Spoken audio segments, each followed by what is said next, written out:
Selamat petang, salam sejahtera. Baru-baru ini, satu tular yang telah dinafikan oleh Jabatan Penjara amat mengejutkan kita. Versi itu mengatakan bahwa Najib tinggal di rumah pegawai kanan penjara. Dan Najib kononnya tidak tinggal dalam sel penjara. Aku ucapkan tahniah sekali lagi, kredit untuk Jabatan Penjara kerana cepat-cepat menafikan perkara ini dan cepat-cepat juga telah memberitahu bahawa Najib tidak pernah mendapat keistimewaan seperti yang tular itu. Dan aku juga mau menambah sedikit, aku amat percaya dengan penafian Jabatan Penjara tersebut, kerana macam yang aku kata, kalau orang lain yang kata, aku tak mahu percaya. Tapi oleh kerana ini adalah daripada Jabatan Penjara sendiri, aku percaya. Kalau ahli politik yang cakap, aku tak akan dapat percaya. Tapi hari ini, aku nak kongsi dengan kamu. Apa sebenarnya yang terjadi kepada Najib di penjara Kajang? Ini yang orang nak tahu. Najib sebenarnya makan makanan sama seperti banduan lain dan beliau juga mandi air sejuk. Wah, kesian juga kepada Najib kan, bertahun-tahun tinggal dalam keluarga elit, akhirnya terpaksa makan makanan seperti banduan lain, sama seperti banduan lain, dan mandi air sejuk. Tiada layanan istimewa untuk bekas Perdana Menteri Najib Razak yang kini menjalani hukuman penjara 12 tahun di Kompleks Penjara Kajang, menurut satu laporan. Laporan utusan Malaysia memetik sumber sebagai berkata, selain ditempatkan di sel pengasingan atas faktor keselamatan sebagai banduan berprofil tinggi, Najib menerima layanan seperti banduan lain berdasarkan Perkara 8 Akta Penjara 2000. Sebagai seorang bekas pemimpin besar negara, sudah pasti kawalan akan dipertingkatkan bagi memastikan beliau berada dalam jagaan selamat di bawah Jabatan Penjara, katanya. Kata sumber itu lagi, makanan yang disediakan kepada Najib juga mengikut skala diet yang sama seperti banduan lain, dengan kekerapan biasanya 5 kali sehari. Namun, cadangan boleh dibuat oleh pegawai perubatan jika Najib memerlukan diet berlainan atas faktor kesehatan. Berkenan senaman pula, sumber itu berkata, Najib boleh membuat senaman dan rekreasi fizikal harian dengan syarat mengikut tata tertib keselamatan yang ditetapkan. Mandi air sejuk hanya guna kipas.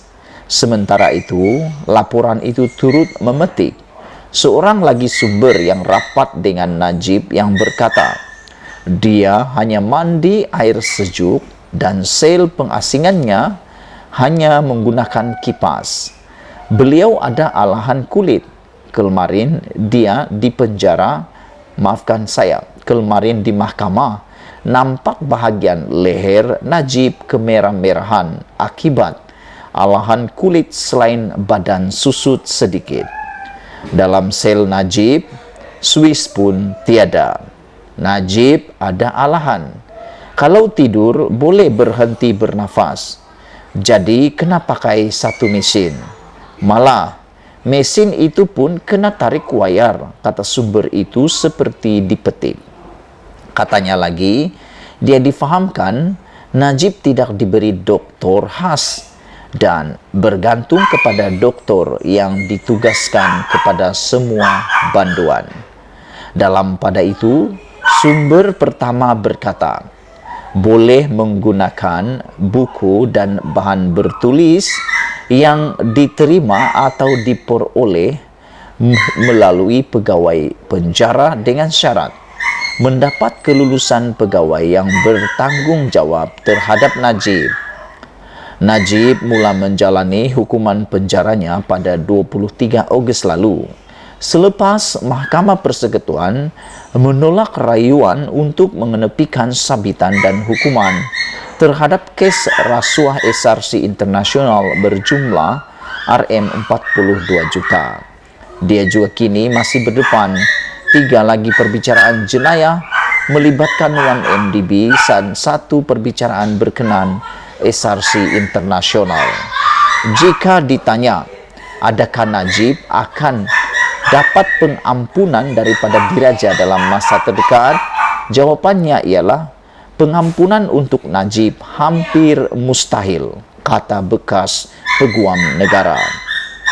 Bekas Peguam Negara mengatakan, saya amat gembira bila ditanya, apakah proses pengampunan dalam kes Najib? Terdapat begitu banyak maklumat yang salah, kata bekas Peguam Negara.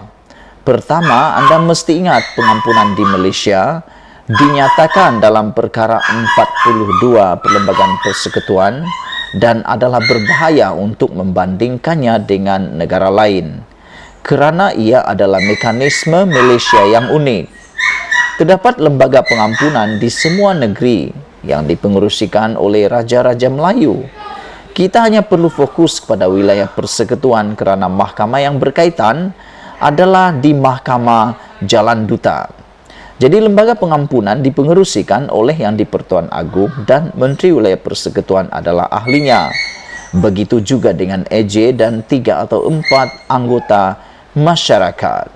Jadi pada asasnya, setiap mereka yang telah dibicarakan di Kuala Lumpur berada di bawah lembaga pengampunan Kuala Lumpur. Terdapat kira-kira 50,000 banduan di penjara kami. Banduan yang disabitkan kesalahan. Kesemua 50,000 daripada mereka berhak memohon pengampunan di bawah perkara 42. Terdapat masalah praktikal. Kerana jika 50,000 memohon, lembaga pengampunan akan runtuh. Mereka tidak dapat menampung permohonan sebegitu banyak. Jadi, terdapat proses yang dibina dan diikuti selama beberapa dekad sejak merdeka. Pada asasnya, Anda perlu menjalani 1/3 daripada hukuman penjara sebelum dapat memohon, seperti yang dikehendaki mengikut perlembagaan. Selain daripada itu, saudara-saudara yang saya hormati, apakah kemungkinan untuk Najib dapat pengampunan daripada Mahkamah Persekutuan, pengampunan daripada lembaga pengampunan? Jawapan daripada bekas peguam ini ialah bahawa Najib hampir mustahil untuk dapat pengampunan daripada lembaga pengampunan. Apabila ditanya, jadi Anda mengatakan pengampunan hampir mustahil untuk Najib? Bekas Peguam Negara ini menjawab, ya, atas alasan undang-undang yang saya berikan sekurang-kurangnya pada masa ini.